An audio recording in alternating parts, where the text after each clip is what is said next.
제목을 띄워주십시오. 제목을 같이 읽어보도록 하겠습니다. 시작. 참된 복을 누리자였습니다. 오늘 해주신 받은 복을 세워보아라 라고 이렇게 말씀을 해주셨습니다. 우리 성도님들은 무슨 복을 받고 싶으십니까?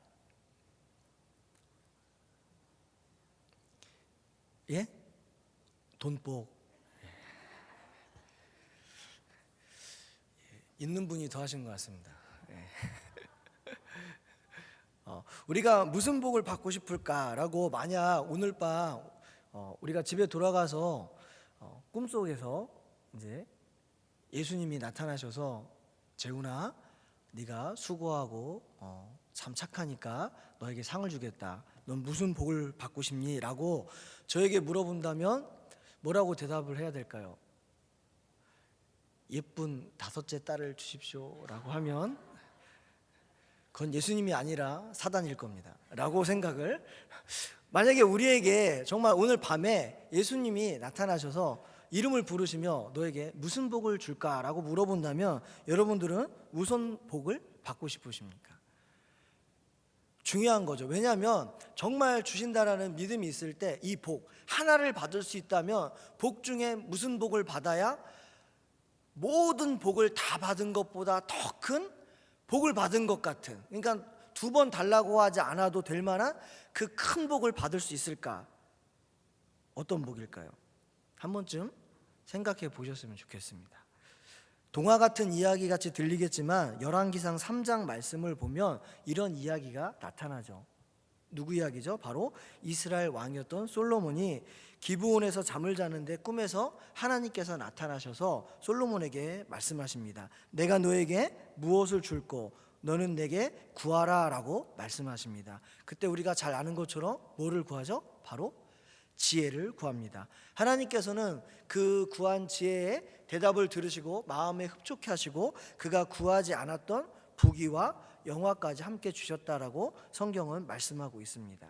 그러니까 세상에서 가장 지혜로웠던 사람 솔로몬, 바로 그가 그 축복을 받고 삶을 살아가다 삶의 이런저런 그 인생의 그 삶의 여정을 살아가다 삶의 막바지에 이르러 이런 결론을 내립니다. 전도서 말씀을 보면 돈, 명예, 쾌락, 영화, 지식, 인기, 권력이 다 뭐하다고 하죠? 헛되다라고 이야기합니다. 참 이상하죠? 이 중에 하나만 있었어도 다 가진 것 같을 것 같은데 솔로몬은 그것을 갖고 헛되다라고 이야기합니다. 이렇게 생각할 수도 있습니다. 에휴, 다 가져봤으니까 그렇게 얘기하지 라고 생각할 수도 있는데 하여간 솔로몬은 그렇게 고백합니다. 그리고 마지막에 참된 복은 하나님을 경외하고 그의 명령을 지키는 것이다 라고 이야기를 합니다. 그리고 마지막에 이것이 모든 사람의 본분이다 라고 하며 말씀을 마칩니다. 한마디로 참된 복, 그러니까 솔로몬이 가졌던 그 지혜의 눈으로 세상을 살아보니 세상에 있는 눈에 보이는 것이 아니라 가장 참된 복은 하나님과의 온전한 관계, 그리고 하나님과 함께 있는 것이 정말 진정한 가장 큰, 그러니까 다른 것보다 어떤 복들을 다 합친 것보다도 더 큰 복이라고 이야기를 하고 있는 것입니다. 그러니까 이 땅에 있는 모든 것보다 더한 그 하나님 자체가 가장 큰 복이라는 거죠. 그리고 전도서 말씀 마지막에 이렇게 이야기합니다. 근데 이게 문제입니다. 뭐냐면 하나님은 모든 행위와 모든 은밀한 일을 선악간에 심판하시리라 라고 말씀하고 있습니다. 우리가 이 땅 가운데 복을 누리는 것 같고 우리의 기준으로 볼 때 조금 더 잘 사는 것 같고 건강한 것 같고 많은 것을 누리는 것 같고 나보다 더 나은 삶을 사는 것 같지만, 그러나 그 모든 것이 지난 후에 마지막에 무엇이 있다고요? 바로 하나님은 모든 행위와 모든 은밀한 일을 선악간에 심판하시겠다라고 말씀하고 있습니다. 이것은 다만 솔로몬의 이야기가 아니라 성경에 나오는 모든 이야기의 마지막입니다. 예수님께서 이 땅에 우리에게 오실 때 어떻게 하신다고요? 바로 우리를 심판하시겠다라고 말씀하고 있습니다. 과연 우리가 하나님의 그 심판대 앞에 어떻게 설 수 있을까요? 그 흠이 없고 거룩하시고 완전하신 하나님, 감히 그 얼굴을 쳐다볼 수도 없는 그 하나님 앞에 심판을 받고 우리의 모든 죄, 우리의 모든 중심과 우리의 모든 것을 낱낱이 아시는 그 하나님 앞에 나아갈 때 내가 어떻게 그렇게 당당하게 나아갈 수 있을까요? 그래서 다윗은 이렇게 고백합니다. 시편 말씀에 허물의 사함을 받고 자신의 죄가 가려진 자는 복이 있도다. 마음에 간사함이 없고 여호와께 정죄를 당하지 아니하는 자는 복이 있도다라고 말씀하고 있습니다. 무슨 이야기죠? 쉽게 죄가 가려진 자, 그리고 허물을 정죄하지 않는 자가 복이 있다라고 이야기하는 것입니다. 왜? 마지막에 우리가 이 땅에서 그 짧은 삶을 살고 나서 하나님 앞에 섰을 때 그 누구도 그 죄악된 심판 가운데 벗어날 수 없기 때문에 그곳 가운데 그 죄를 가리워질 수 있고 그 허물을 용서받을 수 있는 자가 진정으로 복을 받은 자라고 말씀하고 있습니다. 왜 그럴까요? 바로 그것은 그 영원한 복의 근원 되신 그 복의 그 모든 것이신 바로 그 하나님과 함께 할 수 있는 유일한 길이 바로 흠없이 하나님 앞에 나아가 하나님의 나라에서 하나님과 함께 거하는 것이기 때문에 그렇습니다. 우리가 잘 아는 것처럼 이 땅 가운데 우리가 진짜 행복하고 우리가 평안하고 감사할 수 있는 조건은 우리가 너무나 잘 알고 있죠. 바로 누구와 함께 할 때죠? 하나님과 함께 할 때, 우리 주님과 함께 할 때입니다. 왜? 그분 자체가 전부이시기 때문에 그렇습니다. 그런데 오늘 우리가 함께 읽은 이 성경 말씀을 보면 참 위로를 받습니다. 오늘 이 말씀을 준비하며 이제 2018년도 새해가 한 달밖에 지나지 않았지만 우리가 이 말씀을 붙잡고 올 한 해 우리가 승리하며 살았으면 하는 마음으로 이 말씀을 준비했습니다.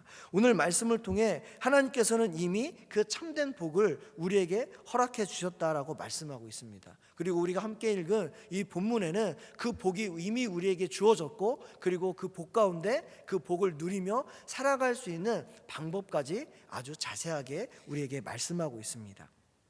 그 첫 번째 바로 우리가 그 참된 복이신 그 하나님 앞에 나아갈 수 있는 첫 번째는 바로 참된 복의 열쇠이신 예수님입니다. 19절부터 21절 말씀을 보겠습니다. 우리 특별히 19절 말씀 제가 읽겠습니다. 그러므로 형제들아 우리가 예수의 피를 힘입어 성소에 들어갈 담력을 얻었나니라고 말씀하고 있습니다. 오늘 이 말씀은 로마에 사는 유대인들에게 바울이 편지를 보냈습니다. 그래서 그 하나님 앞에 나아가는 것을 유대인들이 가장 잘 알고 있는 성소에 비유하고 있습니다. 여러분들 성소 아시죠? 이제 구약 시대에 이런 교회가 없을 때 성막이 이렇게 네모나게 있으면 그 안에 성소가 있고 또 그 안에 지성소가 있었습니다. 그 지성소는 아무나 들어갈 수 있을까요? 없을까요? 아무나 들어갈 수 없죠. 왜 아무나 들어갈 수 없죠? 그곳엔 누가 계시니까? 바로 하나님이 그곳에서 임재하고 계셨기 때문에 아무나 들어갈 수 없는 곳입니다. 그때 당시에도 대제사장 외에 특별한 사람들만 들어갈 수 있는 곳이었습니다. 그 대제사장이라 할지라도 아무 때나 들어가는 것이 아니라 지극히 제한된 시간에 제한된 방법으로 하나님께서 말씀하신 그 방법대로 그 시간에만 그곳에 들어가 하나님을 만날 수 있었습니다. 심지어는 그 안에 들어가는 대제사장의 그 옷 이렇게 한 부분에 방울을 달아서 딸랑딸랑 소리가 들리면 제사장이 살아있는 거죠. 움직이고. 그리고 그 제사장이 하나님 앞에 합당하지 못한 범죄하였거나 하나님의 방법대로 행하지 않은 자면 그곳에서 죽는 그런 일이 있었기 때문에 방울을 달았다고 합니다. 그만큼 하나님을 만나는 일은 두려운 일이고 어려운 일이고 쉽지 않은 일이었습니다. 하지만 오늘 성경은 우리에게 말씀합니다. 우리가 그 성소에 들어갈 담력을 얻었나니라고 말씀하고 있습니다. 형제 자매들이여 우리는 하나님의 존전에 나아갈 담대함을 얻었습니다라고 오늘 우리 성경은 우리에게 말씀하고 있습니다. 그렇다면 과연 그 대제사장 하나님께서 특별히 택하신 그도 함부로 들어갈 수 없는 그곳에 어떻게 들어가 하나님을 만날 수 있는 담력을 얻었을까요? 바로 그것은 무엇 때문이죠? 바로 예수의 피를 힘입어라고 성경은 우리에게 분명히 말씀하고 있습니다. 20절 말씀 읽겠습니다. 그 길은 우리를 위하여 휘장 가운데로 열어놓으신 새로운 살 길이요 휘장은 곧 그의 육체니라. 아멘.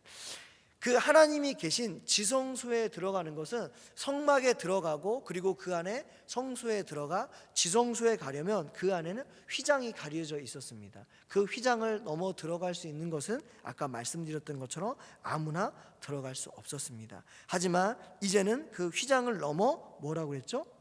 바로 새로운 살 길을 열어놓았다라고 말씀하고 있습니다. 그 휘장을 넘어 하나님을 만날 수 있는 그 살 길을 열어놓았다라고 이야기합니다.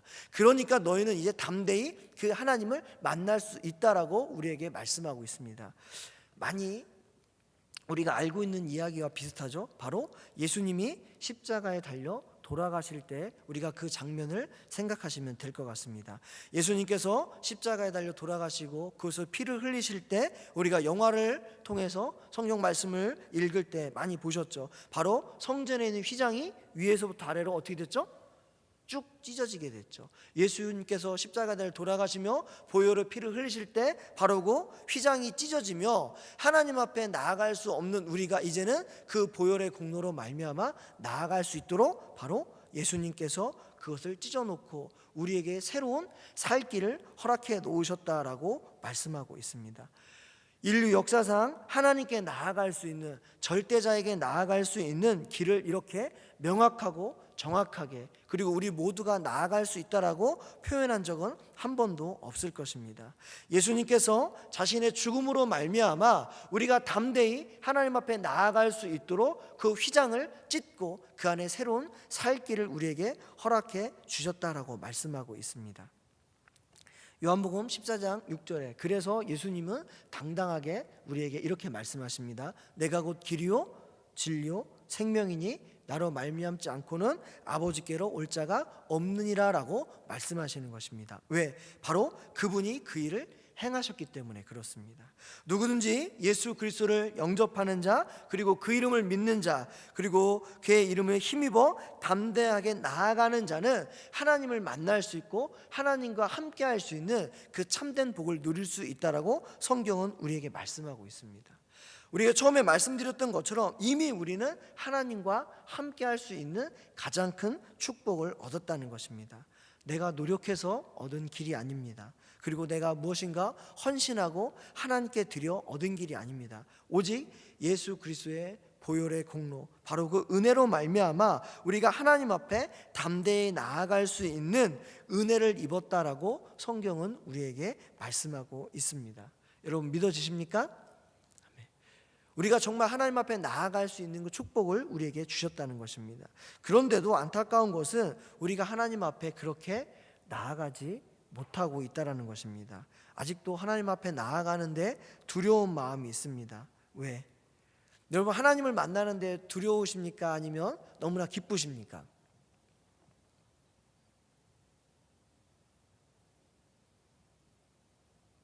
아직 못 만나보셨죠? 오늘 만나시면 될 것 같습니다. 우리가 하나님 앞에 나아가는데 정말 구약의 하나님은 너무나 두려운 하나님입니다. 하나님은 저와 우리의 모습을 다 알고 계십니다. 우리가 이렇게 쉽게 예배에 나와 하나님께 예배한다, 하나님을 찬양한다, 우리가 하나님께 기도한다라고 이야기하지만 사실은 이것이 얼마나 두렵고 떨리는 일인지에 대해서는 우리가 생각해 보아야 할 것입니다. 성경이 이렇게 어렵게 이 이야기를 하는 것은 무엇입니까? 하나님께서는 저와 여러분의 모든 것을 알고 계십니다. 우리가 지은 죄, 우리의 입술의 죄, 우리의 마음의 죄, 우리가 그리고 하나님 앞에 어떠한 사람인지, 우리가 어떠한 인간인지, 우리가 어떠한 모습인지 하나님은 낱낱이 알고 계시다는 것입니다.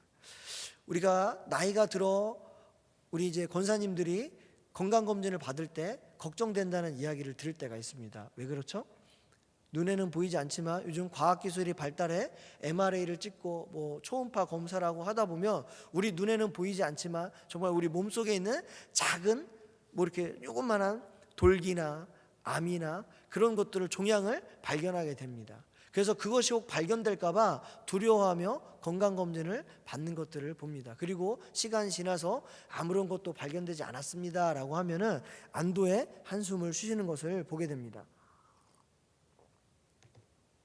근데 마지막 심판 때 우리가 하나님 앞에 나아갈 때 하나님께서는 그것보다도 더 정확하게 저와 여러분의 모든 것을 알고 계신다는 것입니다. 감히 우리는 하나님 앞에 나아갈 수 없는 자라는 것을 우리는 깨달을 수 있어야 합니다. 그때야 비로소 예수님의 그 은혜가 우리에게 깨달아진다는 것입니다. 그때 21절에 이렇게 말씀합니다. 걱정 말아라. 예수 그리스도는 또한 하나님의 집 다스리시는 큰 제사장이 되었다라고 우리에게 말씀하고 있습니다.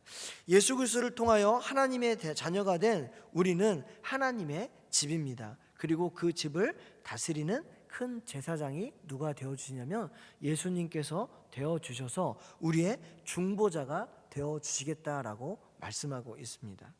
히브리서 4장 15절과 16절에 이렇게 말씀합니다. 우리에게 있는 대제사장은 우리의 연약함을 동정하지 못하실 이가 아니요 모든 일에 우리와 똑같이 시험을 받으신 이로되 죄는 없으시니라. 그러므로 우리는 긍휼하심을 받고 때를 따라 돕는 은혜를 얻기 위하여 은혜의 보좌 앞에 담대히 나아갈 것이니라 라고 말씀하고 있습니다. 예수님께서 우리를 중보해 주시는데 그냥 중보해 주시는 게 아니라 예수님께서는 단순히 우리의 이야기를 듣고 인간의 연약함을 아시고 우리가 연약하기 때문에 죄 때문에 넘어질 수밖에 없는 우리의 연약함을 듣고 이야기하시는 것이 아니라 친히 이 땅에 연약함을 입고 오셔서 그것을 경험하시고 그 일 가운데 함께 하시고 우리의 모든 아픔과 슬픔과 연약함을 경험하셨기 때문에 그분은 그 누구보다도 하나님께 우리의 중보자가 되어주실 수 있다는 것입니다. 그것이 예수님의 은혜입니다. 예수님께서 이 땅에 육신을 입고 우리에게 오신 가장 큰 이유는 우리와 같은 그 고통과 아픔과 슬픔과 기쁨을 느끼시고 참 인간의 모습으로 하지만 그 안에 참 하나님의 모습으로 오셔서 우리를 대신해 하나님께 그 모든 것들을 중보해 주시고 우리를 구원해 주시기에 오셨다는 것입니다. 정리하자면 죄인이 거룩하신 하나님 앞에 담대히 나아갈 수 없지만 그러나 예수님의 그 보혈의 공로로 말미암아 우리는 하나님과 이제는 쉽게 만날 수 있는 그 생명의 삶의 길이 열렸다는 것입니다. 사랑하는 성도 여러분, 여러분들 정말 그 복을 누리는 여러분이 되었으면 좋겠습니다. 우리에게 가장 큰 축복과 우리가 이 땅 가운데 살아갈 그 모든 전부가 이미 우리에게 주어졌지만 우리는 그 소중함을 모를 때가 너무나 많은 것 같습니다. 이 세상에 가장 큰 우리가 바라고 원하는 그 어떤 것보다 가장 큰 복, 바로 그 하나님이 우리와 함께하고 계시다는 것입니다. 여러분들은 이 복을 누리고 계십니까? 괜찮습니다. 제가 이렇게 말씀드려도 아무런 반응이 없지만 우리 하나님은 다 알고 계실 거라고 생각합니다. 아마 여러분들 마음속으로 수많은 대답을 하고 계실 겁니다. 나는 죄인이었는데 말씀을 준비하며 참 마음이 어렵습니다. 왜? 제가 이 말씀에 비춰볼 때 나는 죄인이지 이렇게 하다가 이 뒤를 읽으며 난 구원받았어 이런 기쁨이 제 안에 있었지만 우리 사랑하는 성도님들은 얼굴에 모든 것들을 가리우시고 우리 하나님과 대면하는 그 모습을 제가 바라보고 있습니다. 정말 그 하나님과 함께하는 그 복을 여러분들 누리고 계십니까? 아멘. 여러분 누리셨으면 좋겠습니다.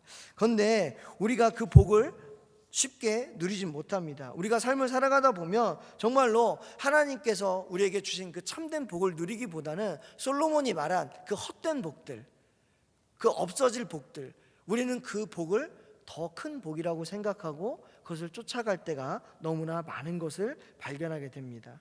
솔로몬이 헛되고 헛되며 다 헛되다고 말했다는 것을 우리는 지금 그것이 가장 귀한 것이라고 생각하고 나아가는 것 같습니다. 왜 그럴까요?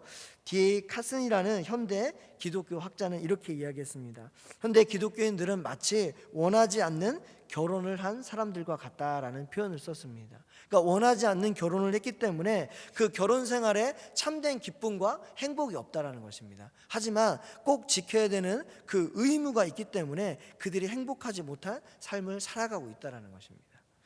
우리가 하나님을 만났고 하나님의 그 은혜를 깨닫는 것, 우리 성경은 그걸 뭐라고 표현하냐면 땅 속에 감추어진 보화를 찾는 것이라고 이야기합니다. 여러분 그 보화를 찾으면 어떨까요? 기쁘겠죠. 다른 사람한테 이야기할 시간이 있을까요? 없을까요? 없죠. 빨리 가서 내가 사야죠. 어떻게 해서라도 사야죠.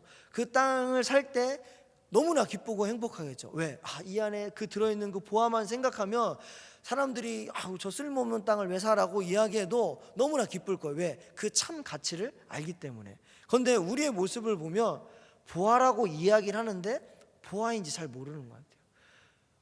그러니까 보화라고 이야기하니까 땅을 사긴 사는데 기쁘지가 않아. 이거 속는 거 아니야? 땅 좀 파봐야 되는 거 아니야? 이거 정말 뭐가 들었나? 라고 생각하는 것 같다라고 표현을 하는 거예요. 그러니까 우리가 신앙생활 하면서 말로는 참된 복입니다. 정말 능력의 하나님이십니다. 우리의 모든 것이 전부 되신 하나님이십니다. 우리의 이 세상을 다스리고 주관하시는 진짜 참 하나님이다라고 이야기하고 그 하나님의 자녀가 되는 권세를 누렸습니다라고 이야기하지만 실질적으로 그 복음 안에 사는 우리의 모습은 그렇지 않다라는 거죠. 그것을 경험하지 못했다라고 표현하고 있습니다. 오늘 그래서 우리들에게 이미 그 참된 복을 주셨는데 우리가 그 복을 누릴 수 있는 세 가지의 방법을 여러분들과 나누려고 합니다. 오늘 그 복은 22절과 23절과 24절에 나와 있습니다. 그 복을 누리는 방법입니다. 22절에 가장 중요한 단어는 무엇일까요? 바로 믿음이라고 이야기합니다. 믿음으로 하나님께 나아가자라고 이야기합니다. 23절에 또 한 가지 방법은 뭘까요? 소망을 움직이지 말고 굳게 잡으라라고 이야기합니다. 그리고 24절에는 뭐가 보이시죠? 사랑하라. 뭐랑 똑같죠? 믿음, 소망, 사랑 중에 너는 금도끼, 은도끼, 이 도끼 중에 뭐를 택할 거냐? 오늘 성경은 우리에게 분명히 이야기합니다. 믿음, 소망, 사랑을 통해 우리는 이 참된 복을 누릴 수 있다라고 합니다. 첫 번째입니다. 22절 믿음으로 나아가 하나님께 나아가라라고 말씀하고 있습니다. 많은 그리스도인들이 기쁨의 삶에서 멀어져 자포자기한 상태로 의무적인 신앙생활을 하는 것을 바라보게 됩니다. 왜 그럴까요? 바로 그것은 믿음이 없어서 그렇습니다. 다른 곳에서 원인을 찾을 필요가 없습니다. 왜 우리가 하나님께서 주시는 그 영원한 그 기쁨을 누리지 못하고 우리가 하나님께로 나아가지 못할까요? 바로 그것은 우리 안에 믿음이 없기 때문에 그렇습니다. 우리가 처음 하나님을 만났을 때, 예수님을 만났을 때 구원의 기쁨을 느꼈을 때 그때를 생각해 보십시오. 지금과 같아요? 대부분 아니라고 말씀을 하십니다. 사실 저는 그런 큰 기쁨을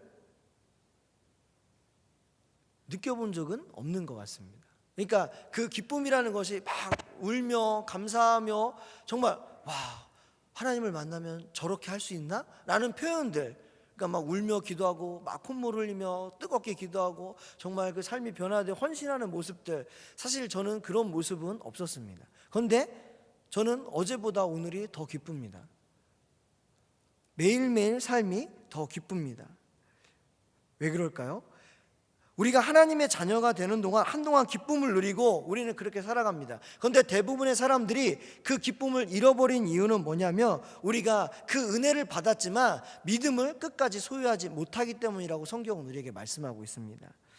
다른 사람들에게 오는 실망감, 그리고 넘어짐, 나의 죄로 인해, 그리고 기도하면 기도할수록 모든 것이 응답되어지는 것이 아니고 하나님만 믿으면 모든 것이 달라질 것 같았던 나의 삶이 이전과는 별반 다르지 않은 것들, 그런 것들을 경험하게 되면서 우리는 죄와 좌절과 그리고 더 이상은 기도하지 않는 믿음 없는 삶으로 돌아갑니다. 왜?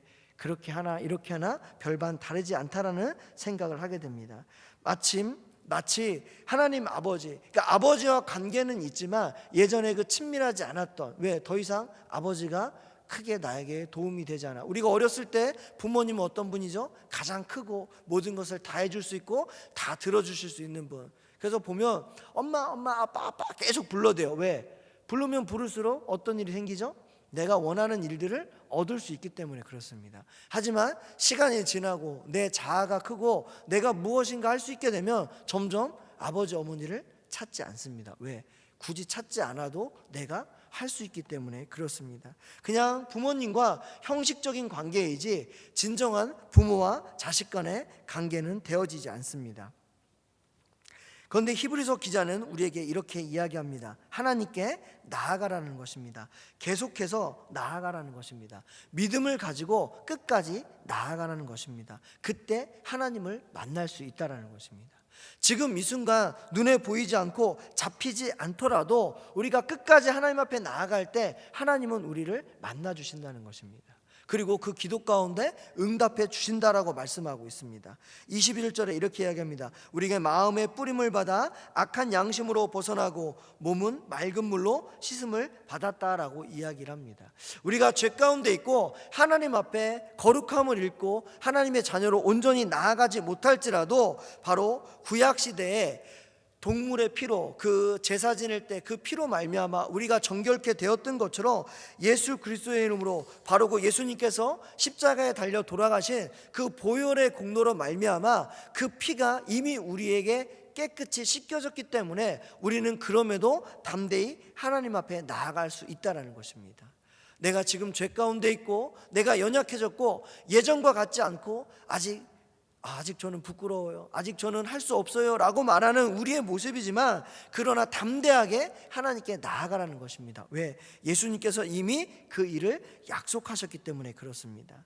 선지자 에스겔은 이렇게 예언했습니다. 또 새 영을 너희 소역에 두고 새 마음을 너희에게 주되 너희 육신에서 굳은 마음을 제하고 부드러운 마음을 줄 것이며 또 내 영을 너희 속에 두어 너희로 내 율례를 행하게 하리라.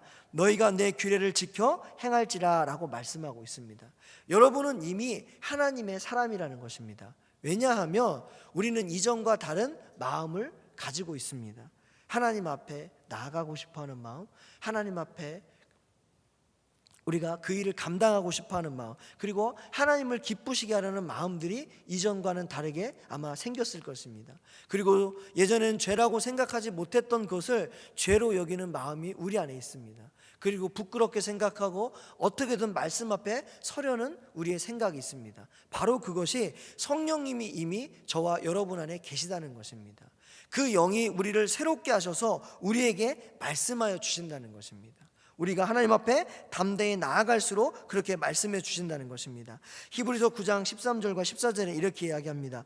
염소와 황소의 피와 및 암송아지의 죄로 부정한 자에게 뿌려 그 육체를 정결하게 하여 거룩하게 하거든 하물며 영원하신 성령으로 말미암아 흠없는 자기를 하나님께 드린 그리스도의 피가 어찌 너의 양심을 죽은 행실에서 깨끗하게 하고 살아계신 하나님을 섬기게 하지 못하겠느냐라고 고백합니다.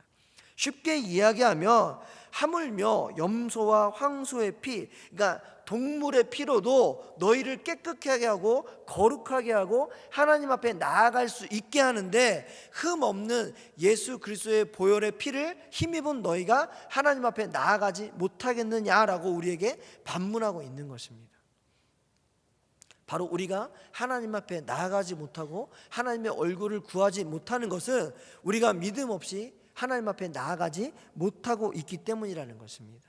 다른 어떠한 것도 없습니다. 바로 우리가 믿음을 가지고 우리가 넘어지고 실수하고 이전과는 다른 연약한 모습이고 내가 지금은 할 수 없는 것 같지만 그럼에도 우리가 용기를 내어 하나님 앞에 나아갈 때 우리는 하나님의 얼굴을 구할 수 있다라고 성경은 우리에게 분명히 말씀하고 있습니다.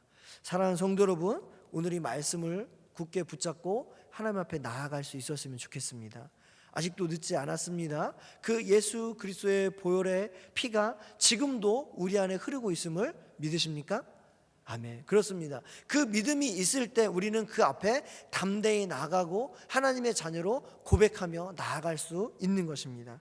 두 번째입니다. 바로 23절에 우리에게 또 약속하신 이는 미쁘시니 우리가 믿는 도리의 소망을 움직이지 말며 굳게 잡고 라고 말씀하고 있습니다. 두 번째로 하나님과 친밀한 관계 속에 누리는 참된 복을 풍성히 얻기 위해서는 우리는 소망을 굳게 잡아야 된다라고 성경은 우리에게 말씀하고 있습니다. 참된 복은 다른 곳에 있는 것이 아닙니다. 바로 예수 그리스도를 통하여 하나님과 영원한 올바른 관계를 맺는 것이 참된 복이라고 이미 우리는 알고 있습니다. 이것이 우리의 믿음의 고백이며 소망일 것입니다.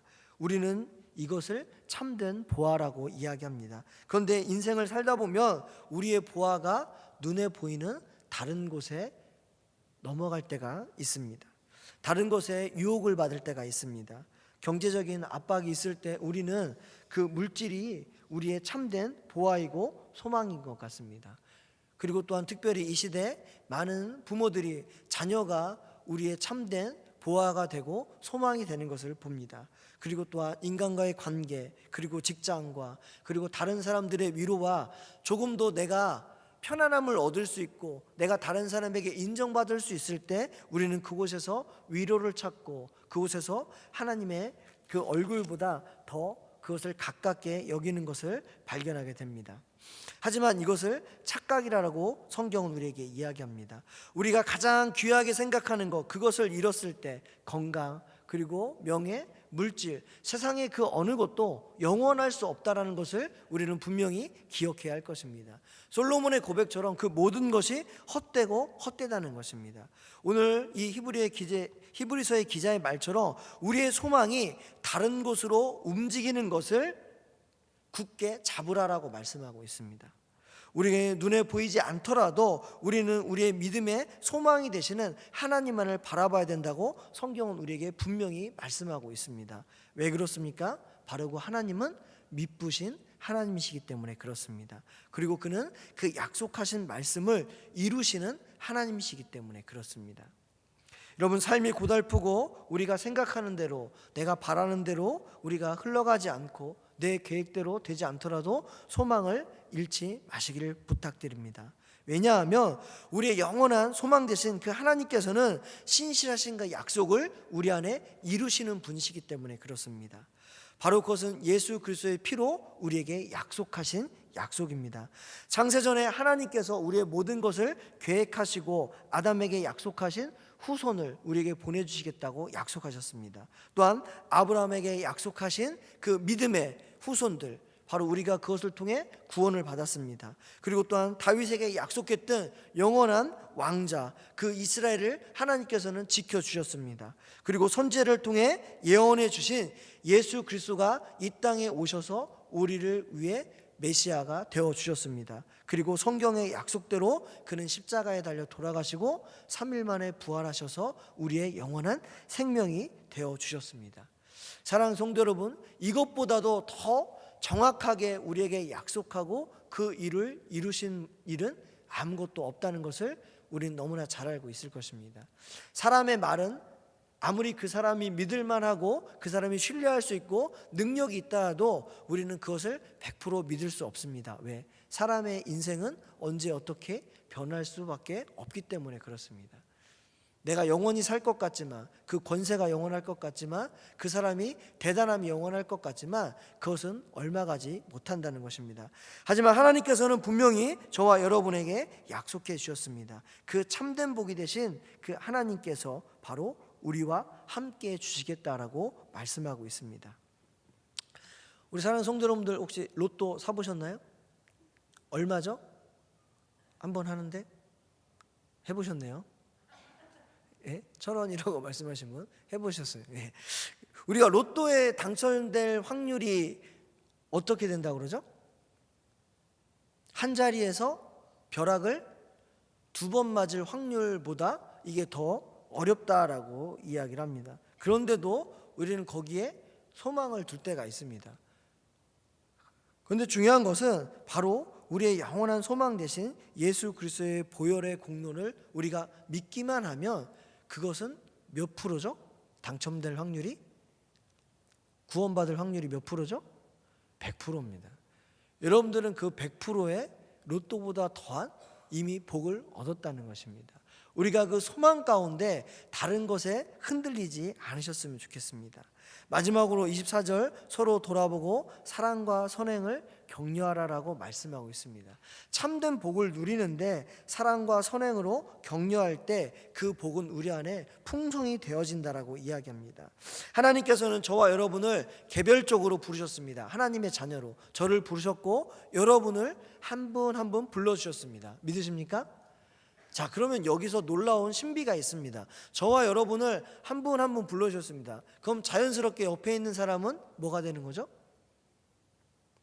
저도 하나님의 자녀로 불러주셨어요. 그리고 여러분도 하나님의 자녀를 불러주셨고 옆에 있는 분도 하나님의 자녀로 불러주셨습니다. 그럼 옆에 있는 분은 뭐가 되는 거죠? 자연스럽게? 그렇죠. 형제, 자매가 되는 것입니다. 이것이 하나님께서 우리 안에 교회를 허락하시고 믿음의 공동체를 허락해 주신 놀라운 그 비밀이 담겨져 있는 것입니다. 하나님께서는 우리를 한 사람 한 사람 부르셨지만 그러나 우리 한 사람 한 사람 모였을 때 우리는 주 안에 형제가 되고 자녀가 되었다는 것입니다. 우리가 서로가 교제하며 나누며 사랑을 이야기하고 격려할 때 그 사랑의 축복은 그래서 더 배가 되는 것입니다. 세상에 있는 모임과 많은 그 단체들이 있습니다. 바로 그것은 모이는 목적이 있습니다. 산 동아리, 산행 동아리는 산을 타는 것이고 그다음에 사진 동아리는 사진을 찍는 것입니다. 마찬가지로 우리가 그리스도 안에서 하나님께서 우리를 이렇게 한 공동체로 불러주신 목적이 분명히 있다는 것입니다. 바로 그것은 우리가 사랑과 선행으로 서로를 격려하기를 원하시는 것입니다. 바로 그것은 단순히 다른 사람을 케어해주고 그들을 도와주는 것이 아니라 그 일이 이루어질 때 내가 주 안에 더 풍성한 하나님의 복을 누릴 수 있기 때문에 그렇습니다. 우리가 교회 안에 우리가 어떠한 말들을 우리가 어떠한 언어들을 많이 사용하는지 우리는 생각해 보아야 할 것입니다. 그 모임에 따라 그 이야기들을 할 것입니다. 과연 우리가 교회 안에 하나님의 자녀로 만난 우리들이 얼마나 예수 그리스도의 보혈의 능력과 그 은혜와 하나님의 그 하신 일들에 대해 우리가 고백하고 서로 나누고 있는지 한번 생각해 보아야 합니다. 물론 교회까지 와서 이렇게 거룩해져야 돼요 라고 말할 수도 있습니다. 하지만 그런 말을 하는 자신을 돌아볼 때 과연 나는 얼마나 많이 하나님의 이야기, 예수님의 이야기, 그리고 내가 받은 은혜에 대해 그 이야기들을 감사하며 나누고 있기에 내가 여기서까지 이런 이야기를 해야 돼요? 라고 말할 수 있는지 한번 돌아보았으면 좋겠습니다. 정말 내가 얼마나 많은 말들을 통해 그 하나님의 자녀로 부르시고 우리가 그렇게 살아가고 있는데도 불구하고 내 말과 행동 가운데 얼마나 내가 그런 삶을 살아가고 있는지 우리는 돌아보아야 할 것입니다. 바로 그것이 우리 안에 있을 때 우리는 다른 이들을 사랑하고 격려할 수 있습니다. 성경은 이렇게 이야기합니다. 예수님은 내가 아버지의 계명을 지켜 그 사랑 안에 거하는 것 같이 너희도 내 계명을 지키라, 서로 사랑하라라고 말씀하고 있습니다. 그 이유는 바로 내 기쁨이 너희 안에 있을 때 너의 기쁨을 충만하게 하려 하겠다라고 말씀하고 있기 때문에 그렇습니다. 바로 우리가 서로 사랑하고 격려할 때 하나님의 그 사랑이 우리 안에 충만해질 수 있다라는 것입니다. 왜 우리가 능력 있는 삶을 살지 못할까요? 바로 사랑이 없기 때문에 그렇습니다. 제가 제 자신을 보며 가장 기도하는 것 중에 하나입니다. 제 안에 사랑이 없다라는 것입니다. 왜 교회 안에 문제가 생길까요? 물론 세상적인 판단과 기준으로 보면 잘잘못이 있을 수 있습니다. 하지만 사랑의 마음으로 놓고 우리가 한 형제와 자매라고 생각하고 내 자녀와 내 가족이라고 생각했을 때 그 허물이 그렇게 크게 보일까요? 우리는 먼저 내 자신의 사랑 없음을 돌아봐야 할 것입니다. 그래서 성경은 우리에게 말씀하고 있습니다. 내 안에 살아계신 하나님이 더욱더 드러나고 그 참된 복을 누릴 수 있는 것은 우리가 사랑 안에 서로 격려하라는 것입니다. 그렇다면 진정한 사랑은 무엇일까요? 우리가 손으로, 발로, 행동으로 보여주는 것이 사랑입니까? 아니면 말로 전하는 것이 사랑입니까? 두 가지 다 사랑일 것입니다. 하지만 고린도전서 13장은 이렇게 우리에게 이야기합니다. 서로 섬기든지 오래 참고 온유하고 자기의 유익을 구하지 않고 자랑하지 않고 교만하지 않고 무례히 행하지 않고 성내지 않고 악한 것을 생각하지 않고 진리와 함께 기뻐하고 모든 것을 참고 모든 것을 믿고 모든 것을 바라고 모든 것을 견디는 것이 사랑이라고 말씀하고 있습니다. 내가 하는 어떠한 표현과 행위와 그 어떤 것도 우리 안에 참는 마음이 없고 온유한 마음이 없고 내 유익을 구하는 마음이 있고 자랑하고 교만한 마음이 있다면 그것은 사랑이 아니라는 것입니다. 우리가 이 말씀을 다시 한번 생각하며 정말로 하나님께서 우리에게 주셨던 그 사랑으로 서로를 격려하고 사랑하고 돌봐야 할 것입니다. 그때 우리 교회는 부흥하고 회복되고 우리 가정이 바로 사랑이 넘치는 온전한 가정과 교회의 공동체가 될 것입니다. 그리고 또한 우리는 서로 선행을 격려하라라고 성경은 말씀하고 있습니다. 요한복음 15장에 이런 내용이 있죠. 예수님은 너는 포도나무고 너희는 내 가지라 라고 말씀하시며 나에게 붙어 있으면 내 안에 거하면 열매를 많이 맺는다 라고 말씀하고 있습니다. 열매를 많이 맺는 것, 바로 하나님께 영광을 돌려드리는 것이 바로 하나님의 기쁨을 충만케 하는 것이라고 성경은 우리에게 말씀하고 있습니다. 가난한 사람을 돕는 것, 억울한 사람을 돕는 것, 그것만이 선한 일이 아닐 것입니다. 바로 먹든지 마시든지 무엇을 하든지 하나님의 영광을 돌려드리게 하는 그 모든 일들이 선한 일이다라고 성경은 우리에게 말씀하고 있습니다. 그러니까 우리의 세상적인 기준으로 무엇인가 착한 일이 아니라 하나님께서 영광 받으실 만한 일. 왜 우리가 욕을 먹죠? 좋은 일하고도 이기적이라는 이야기를 듣습니다. 교회는 배타적인 이야기를 듣습니다. 왜? 우리는 사랑하고 베풀고 나누는데 왜 그럴까요?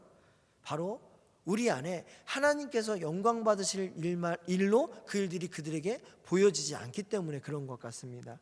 정말로 우리 안에 진정한 선한 일은 바로 하나님께서 영광 받으시는 일입니다. 디도서 2장 14절은 이렇게 이야기합니다. 선한 일을 열심히 하는 자는 자기 백성이라고 이야기합니다. 바로 하나님의 백성은 하나님의 선한 일, 하나님께 영광 돌려드리는 일을 하는 사람들이 하나님의 백성이라고 이야기를 하고 있습니다. 바로 우리의 교회 안에 우리의 교제의 목적도 마찬가지입니다. 우리가 서로 격려하길 원합니다. 옆에 사람들 그리고 우리 주위에 있는 모든 이들을 우리는 사랑으로 선행으로 격려하며 그들을 돌봐야 할 것입니다. 마지막 절 25절은 이렇게 이야기합니다. 모이기를 패하는 어떤 사람들의 습관과 같이 하지 말고 오직 권하여 그날이 가까움을 볼수록 더욱 그리하라 라고 말씀하고 있습니다. 마지막 때에 우리는 더욱 모이라라고 말씀하고 있습니다. 습관적으로 모이는 것을 멀리할 때가 마지막 때라고 이야기합니다. 점점 우리의 신앙은 개인주의적인 신앙이 되어가고 있습니다. 서로가 함께하는 신앙이 아닙니다. 우리가 접촉하는 것을 많은 어떤 사람들은 이렇게까지 이야기합니다. 교회에 나와 헌금하는 것이 우리가 어느 곳에 회비를 내는 것이라고 생각하는 사람들도 있는 것 같습니다. 바로 그것에서 종교적인 서비스를 받고 우리가 회비를 내고 우리가 교회에 오는데 왜 이것만큼 우리가 받지 못하고 누리지 못하는지에 대해 불평하고 원망하는 사람들이 있습니다. 그 사람들은 교회와 그냥 예배를 드리고 내 의무를 다했다라고 생각합니다. 그리고 내가 낸 회비만큼 교회에서 그것을 누리기를 원합니다. 돌봄을 받고 싶어 하지도 않습니다. 아무도 돌아보고 싶어 하지도 않습니다. 그냥 내가 한 만큼 그것만 받았으면 하는 사람들이 있는 것 같습니다. 이렇게 개인주의 성향이 강할수록 잘 모이지 못하게 됩니다. 많은 사람들이 예배에 빠지죠. 여러 가지 다 이유들이 있습니다. 자격증 시험을 준비하며 시험 준비를 하며 휴식과 여러 가지 모임들이 있습니다. 우리가 나 하나 다른 성도들을 격려할 수 있다면 내가 하나님의 사람으로 그 일을 감당한다는 사람들은 많지 않습니다. 반대로 나 하나 빠진다고 교회에 무슨 큰일이 나나라고 생각하는 사람들이 있습니다. 하지만 우리는 이 말씀을 마무리하며 한 가지 중대한 사실을 말씀드리려고 합니다. 바로 그것은 그날이 가까워오고 있다라는 것입니다. 지금 2018년도입니다. 벌써 송구영신 예배를 드리는 때가 엊그제 같은데 한 달이 지나갔습니다. 이제 지금 2월 달이죠. 다음 달은 몇 월 달일까요? 3월 달이죠. 다음 달은 4월 달입니다. 시간이 가면 갈수록 뭐가 가까워오죠? 바로 주님을 만날 날이 점점 가까워오고 있다는 것을 우린 잊지 않았으면 좋겠습니다. 시간이 가면 갈수록 우리는 주님을 만나 바로 그 마지막 심판에 하나님 앞에 설 때가 점점 가까워 온다라는 것입니다. 우리가 각자 하나님 앞에 섰을 때 그 풍성한 사랑과 하나님께서 말씀하신 그 복으로 우리가 그 열매를 맺으며 하나님께 감사하며 자랑하는 여러분이 되었으면 좋겠습니다.